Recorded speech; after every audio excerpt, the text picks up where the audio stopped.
how to talk to loved ones, like family members or friends, if they voted differently from you after the election.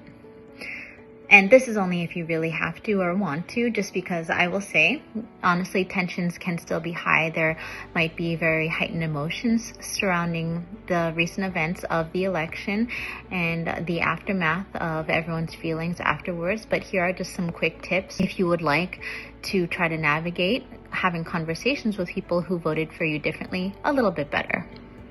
So here's how. 1, you can lead with curiosity and not judgment. Asking open-ended questions and asking these people what mattered to them most, and coming from a place of genuine curiosity and not blame or judgment, is something that can already open the door to have that conversation without immediate judgment or malice. Number 2, focus on values and maybe not the candidates themselves. Don't immediately start to debate, but you should talk about the values that actually matter to you, whether that is family or other things. And this is where you can create an understanding without making what you're talking about personal. Number 2, focus on values and not the candidates themselves specifically. If you don't immediately debate what you're talking about, but instead talk about the values that are important to you, this is again something that can open the door for a constructive conversation and not immediately a hostile one where people might be arguing. And it can create an air of understanding that doesn't necessarily make it personal. Number 3 would be finding common ground.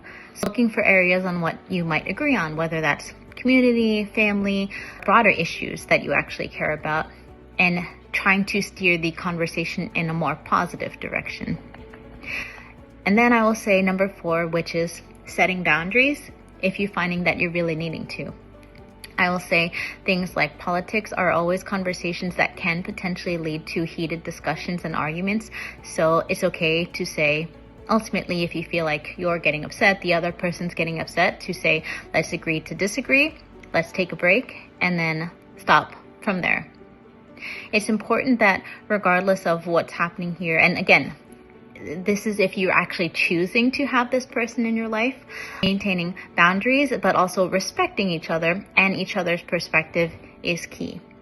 You might not agree with this other person, but if this other person is important enough for you to maintain in your life, having civil conversations and trying to show each other respect and kindness can go a long way, even if you do think differently.